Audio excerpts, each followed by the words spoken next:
All right. So as a leader, I'm driven by a need to build things perfectly. But I have to be honest. That drive recently led me to a wall that I've been wary of for some time in my thinking.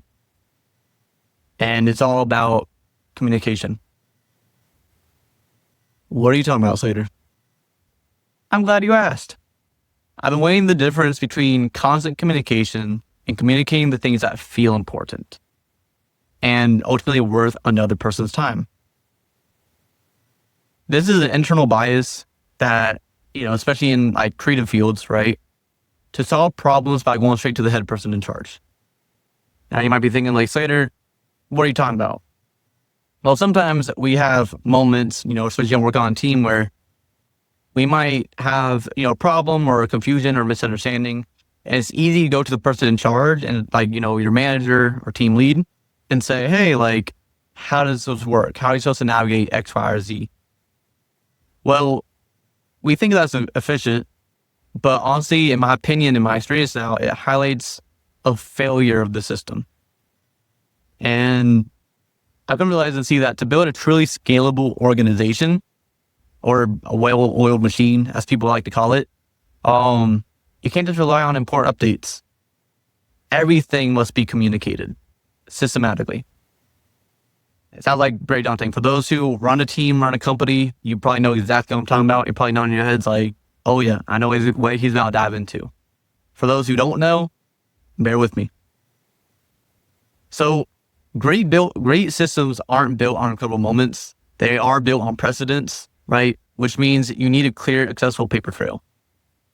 I've established a system within the Lucid team now that we're implementing more and more, where so the use of our group chats to pretty much updates, notes, everything, we're starting to document so much more. And not just video wise, but taking notes, typing things out, where you're leading off on meetings, what's the follow-up, what's the next thing to address. This is easy to start, but to maintain it as, just something to make the norm, it requires a lot more conscious effort until it becomes a habit. And to channel that across an organization that, you're all entrepreneurs, startups, everything, it's something that you all have to look at one another and say, yes, this is a system that we need. And so we've hit this point in building Lucid that I'm very proud of. I'm very happy we're here. These are things that maybe we don't pay attention to when we were working a 9-to-5 or we were part of someone else's vision or idea. And so I realized again that the strongest systems involve layers, right? The first instinct should always be to ask a person.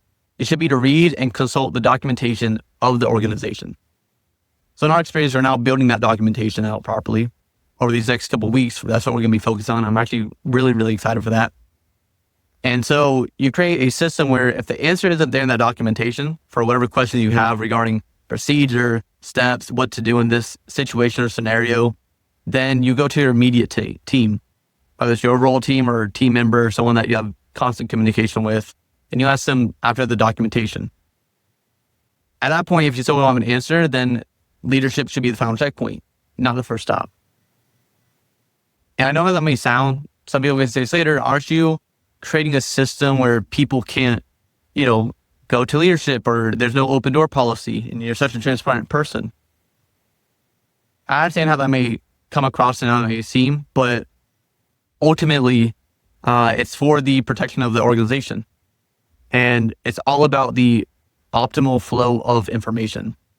So this not just empowers the team to go and be resourceful and check out documentation first that the team has agreed upon to, add to a master document or root document rather.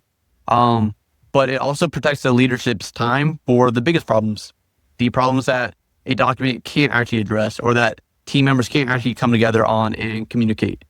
There is a bug in my water. That was crazy. We're not drinking it no more. Right. But yes, this isn't a discouraging talk, so please don't assume that. But it is opening up a larger conversation that if you're going to have an organized system, there needs to be documentation for it. What to do, especially as you bring on new members, especially as you already have members on the team who may not be on the same page as other members. That is an internal issue that can't always be readily addressed in a conversation because opinions start being thrown out, especially when there's no foundation to pretty much establish or proceed how your company or organization is ran.